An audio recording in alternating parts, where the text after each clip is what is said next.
Hello and welcome to Film Slam Stream's post-film conversation for Urpi, Her Last Wish.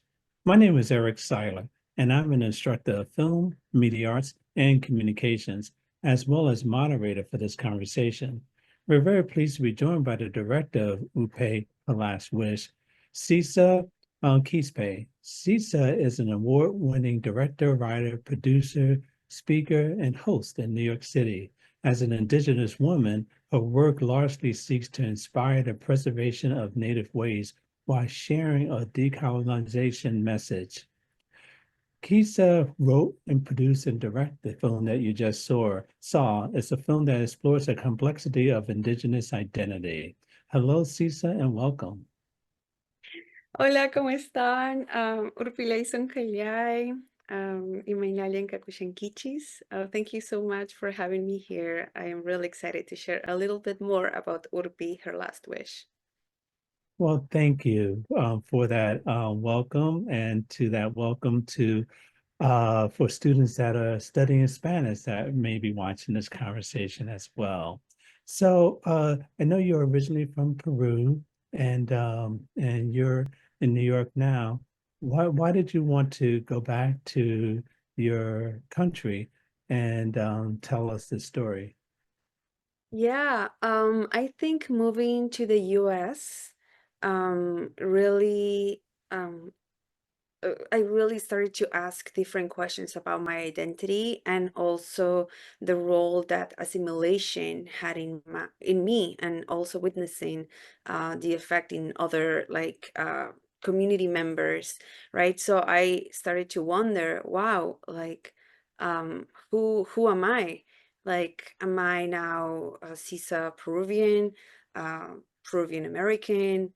Um, so everything just pointed out that I needed to go back and just um I feel like that's something that my family fought, being from the Andes and then going to a city and then stop speaking their indigenous language, and then me coming to the US and speaking mainly in English. So all of these things made me realize, wow, like assimilation has a huge impact, especially because sometimes you sacrifice your identity, right? When you stop speaking your language, there is a lot that can get lost. So I felt really encouraged to tell the story of Urpi because it was definitely inspired on my own story of going back to Peru and learning, going back to looking for my grandmother's house, and this aiming of wanting to know who am I, like who is my family. And yeah, I felt like in this journey I ended up fighting a lot more than I expected. So when you wrote this film, did you write this film while you were here in America and went to Peru and filmed it, or did you wait till you got to Peru to write it so you can incorporate, the scenery and the cast and with the film? I started writing in when I was in Peru visiting in the Andes. I have a goddaughter there, and she lives in Cusco. So while I was spending time to her, I started to write Urpi, and it was just for fun.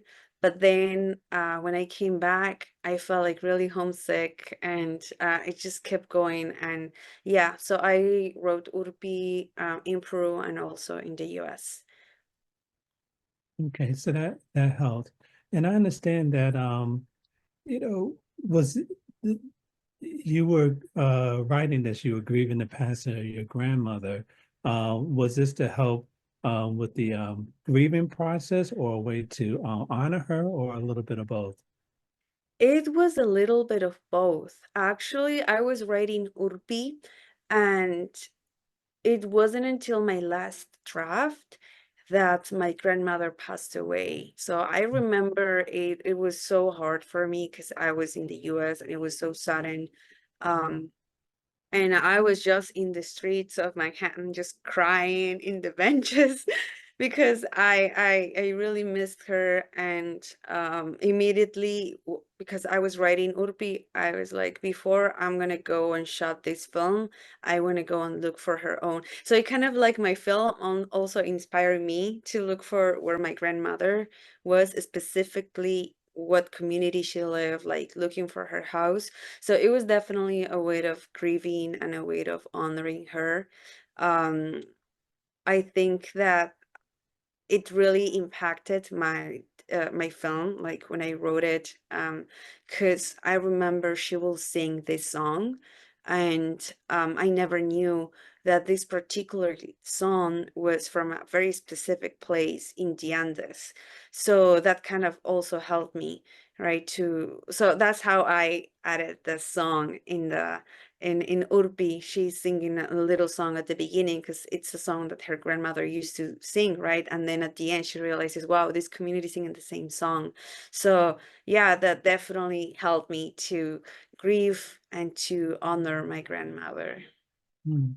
When writing this film, well, let me just say I'm sorry for your loss, and but when writing this film, there are a lot of cultural elements in there, and I like the way you displayed them, not as a trying to teach us, but try to make your audience inquisitive to actually learn more about it.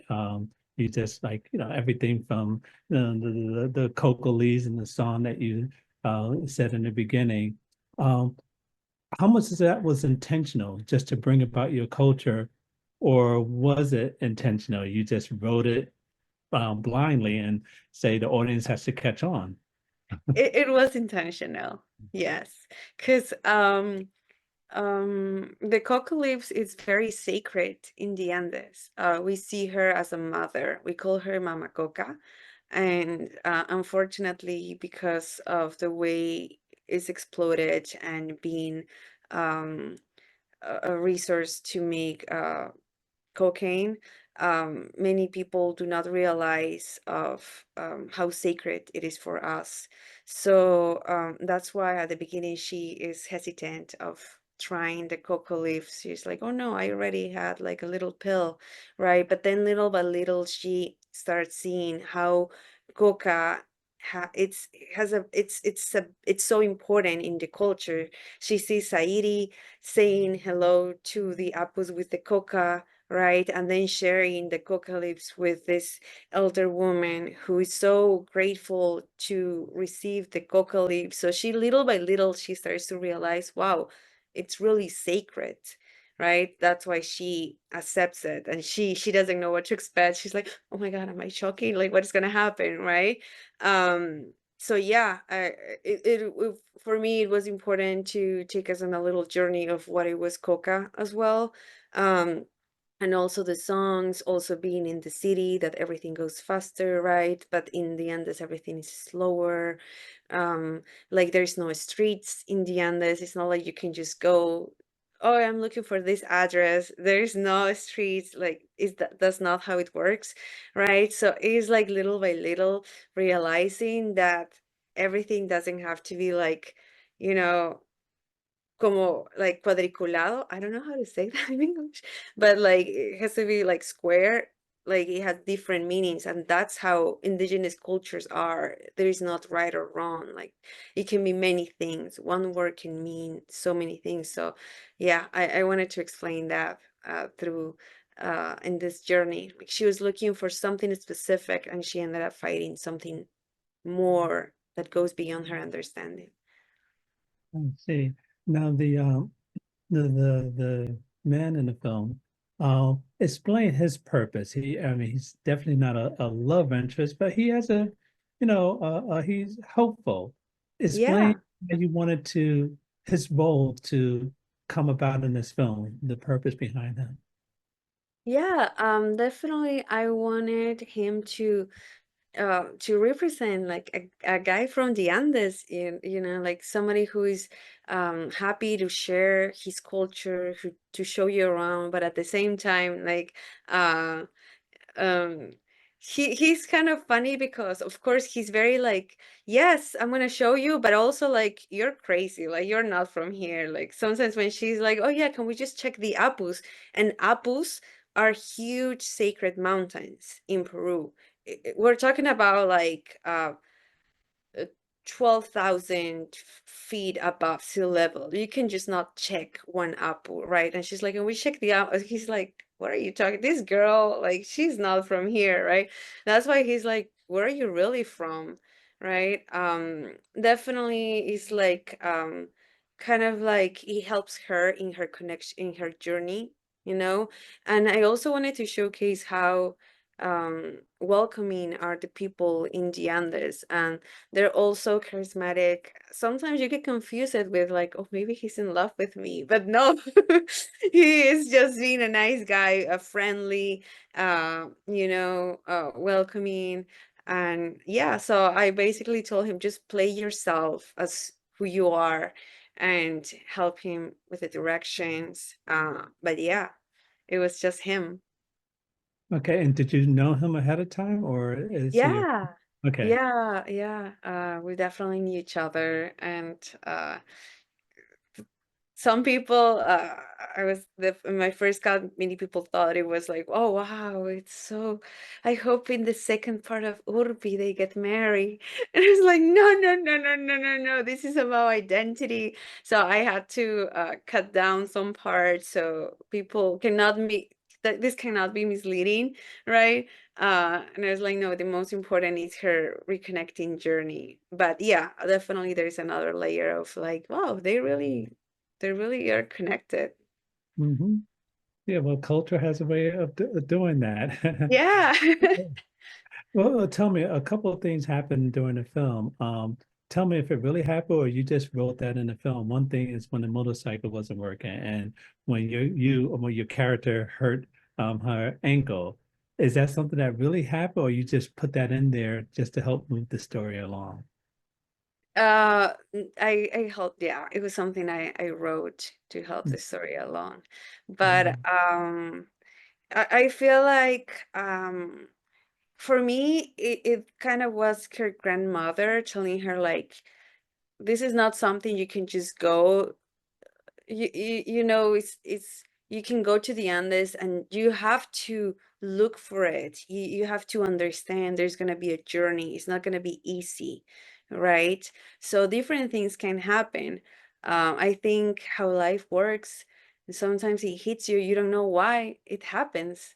And I think many times you ended up learning a lot more than you expected. mm, So yeah, her mm, patience definitely got challenged because I think here in the US, we're so used to have everything so fast, right? I want to go to this place, I just Google it. I want this, I just order it. I want something, just there's so many things, and you get used to have everything fast. But in there, in reality, in the Andes, that's not how it works. So that's something that she has to learn too. mm.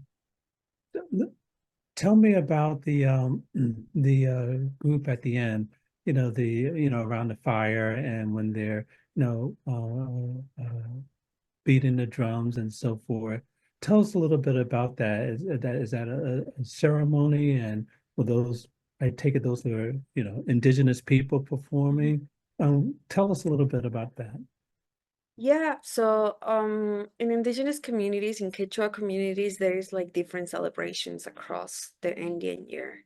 Um, and every community, they have their musicians, they have their singers, the dancers. So it is an ongoing tradition. Um, this one specifically was portraying, I didn't want it to be more like very explicit of what it was, but it was the Pucllay celebration, which is kind of like the carnivals. Um, but I wanted the song kind of to wrap out her whole journey, that it was a song that she will listen from her grandmother that she kind of like kept. And that's also a way of our ancestors communicating.